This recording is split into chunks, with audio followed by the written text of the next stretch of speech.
அதிமுக கூட்டணியிலே இணைந்த தேமுதிக மகிழ்ச்சியில் அதிமுகவினர், அதிர்ச்சியில் திமுக.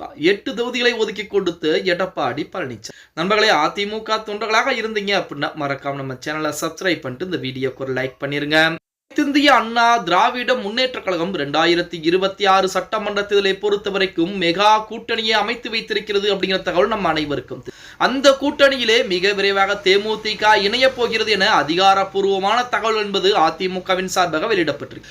தேமுதிகவை பொறுத்த வரைக்கும் ஒரு காலத்திலே மிகப்பெரிய ஒரு கட்சியாக இருந்தது. ஏன் திமுகவை கூட 3ஆம் இடத்துக்கு தள்ளி எதிர்கட்சி தலைவராக நமது விஜயகாந்த் அவர்கள் அமர்ந்தார் அப்படிங்கிற தகவல் நம்ம அனைவருக்கும் தெரியும். அந்த நேரத்திலே அதிமுக கூட்டணியிலே இருந்தது தேமுதிக. அதன் பின்பு நடந்த பல பிரச்சனைகள், தேமுதிகவை ஒழிக்க வேண்டும் என்ற திமுக கட்டின கட்டிடங்கள் அனைவரும் அறிந்ததுதான். அதுக்கு அடுத்தபடியாக தேமுதிக தற்சமயம் 2026 சட்டமன்ற தேர்தலில் இரட்டை நிலைப்பாடுடன் இருந்து கொண்டிருந்தது அப்படிங்கிற மாதிரி சொன்னாங்க. அதாவது தேமுதிகவை பொறுத்த வரைக்கும் அதிமுகவுடன் கூட்டணி பேச்சுவார்த்தை, திமுகவுடன் கூட்டணி பேச்சுவார்த்தை எல்லாம் பேச்சு கொண்டுதான் இருந்தாங்க அப்படிங்கிற மாதிரி செய்திகள் எல்லாம் வெளிவந்து கொண்டிருந்தாலுமே இறுதியாக கூட்டணி முடிவை உறுதி செய்து விட்டாராம் தேமுதிகவுடைய பொதுச் செயலாளர் பிரேமலதா அவர்கள்.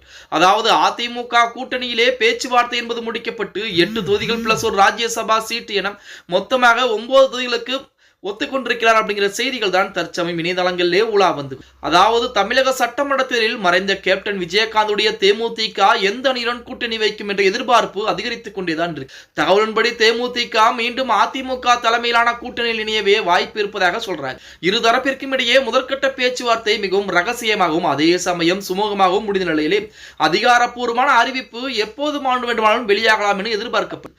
இந்த அரசியல் நகர்வுக்கு அச்சாரமாக அமைந்திருக்கிறது கோவையிலே அண்மையில் நடைபெற்ற மகா சிவராத்திரி விழா தான் அந்த அச்சாரமாக அமைந்திருக்கு. அங்கு அதிமுகவின் முன்னாள் அமைச்சர் SP வேலுமணி மற்றும் தேமுதிக பொதுச் செயலாளர் பிரேமலதா விஜயகாந்த் ஆகியோருக்கு இடையே நடந்த சந்திப்பு வெறும் மரியாதை நிமித்தமானது அல்ல என்பது தற்போது உறுதியாகி இருக்கிறது அப்படின்னே கூட. இந்த சந்திப்பில் தேமுதிகவிற்கு 8 சட்டமன்ற தொகுதிகள் மற்றும் ஒரு மாநிலங்களவை உறுப்பினர் பதவி வழங்க அதிமுக முன் வந்ததாக அரசியல் வட்டாரங்கள் சொல்றாங்க. பாஜக தலைமையிலான NDA கூட்டணியில் தேமுதிக இணையக்கூடும் என்ற யூகங்கள் தற்போது உண்மையாகிவிட்டது. தேமுதிக மிக விரைவாகவே அதிமுக கூட்டணியில் நாங்கள் இருக்கிறோம் என அதிகாரப்பூர்வமான அறிவிப்புகளை வெளியிடுவதற்கு வாய்ப்புகள் என்பது இன்னும் 2 தினங்களில் மட்டும்தான் இருக்கிறது அப்படின்னே கூட சொல்லலாம். அப்படி தேமுதிகவிற்கு 8 சட்டமன்ற தொகுதிகள், அதே போல ஒரு மாநிலங்களவை தொகுதி என மொத்தம் 9 தொகுதிகளை அதிமுகவுடைய பொதுச் செயலாளர் எடப்பாடி பழனிசாமி ஒதுக்குவதற்கு முன் வந்திருக்கிறார். இதற்கு பிரேமலதாவும் சரி என்று சம்மதம் தெரிவித்து விட்டதாக செய்திகள் என்பது சொல்லிக்கிட்டு.